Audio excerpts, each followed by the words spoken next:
Hey everybody, this is Dr. Stephen Windley from integrativemedicine101.com, and today we're going to talk about vaginal estrogen, as it's a very important topic and can be very helpful for many symptoms and still often goes underutilized.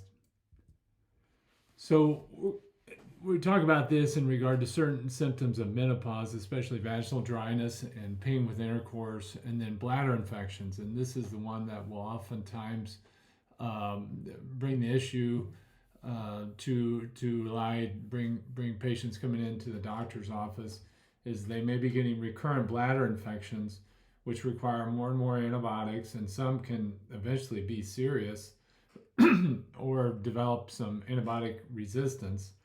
And this affects many people, and it actually is quite treatable. The discussion on hormones always brings up strong emotions and strong feelings, and if you spend time on the internet looking at different talks and watching different experts, you're going to get a lot of opinions. It's very confusing, and people will ask questions. Does it cause cancer? Does it cause heart disease? Does it cause stroke? And even then, how expensive is it? And unfortunately, we can really sidestep all these questions for our topics today when we're talking about vaginal dryness. When we're talking about bladder infections, we can focus on intravaginal estrogen, and it's just a different type of treatment than some of the discussions that go around as far as using a topical or pill form hormone treatment that is done every day.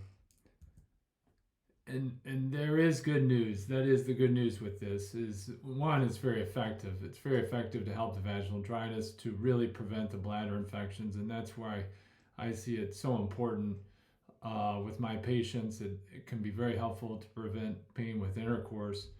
And the nice thing is it requires very little hormone treatment to be successful. You really don't have to raise blood levels of the hormone in the rest of the body. So you're really not exposing the rest of the body to excess hormones, extra hormones that are being treated. And typically you only need to do treatment anywhere from 1, maybe 2 to 3 times a week. And that also makes it very cost effective, as you just don't have to use it every day, which again goes back to the point that you really don't have to give a whole lot and in turn not raise blood levels that much. We've been using this for years and have found it very helpful for patients.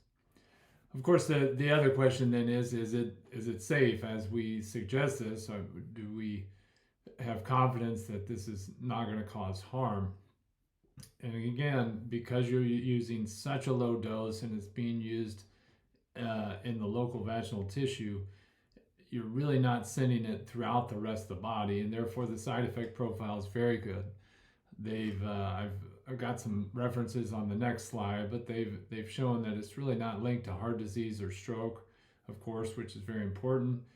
And they've also demonstrated low dose vaginal treatments can help with symptoms without raising the blood levels. This could even be considered in patients who have had prior history of breast cancer, but there are a couple of points to make. First, it is important to just have your oncologist on the same page and make sure they're aware, and also to make sure that they are good with this, as there are some patients who are on, and I've got highlighted there, aromatase inhibitor drugs, which are typically used as medications kind of post the major cancer treatments that are then followed with these medications, oftentimes for multiple years. These may not agree with vaginal estrogen treatment, and honestly, we need more study on this.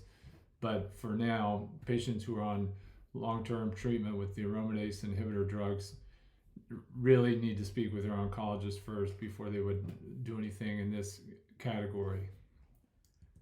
I've included the references here, and this is important. This is not just my opinion, but there is research behind this. And again, please note this is for educational purposes. I wanted to put this information out there because it's helped so many of my patients, and these symptoms can range from annoying to really bothersome and affecting quality of life. and there are options. Patients do have some options that can be quite helpful for most people. Thank you very much, guys. Thanks for listening, and we'll look forward to the next talk.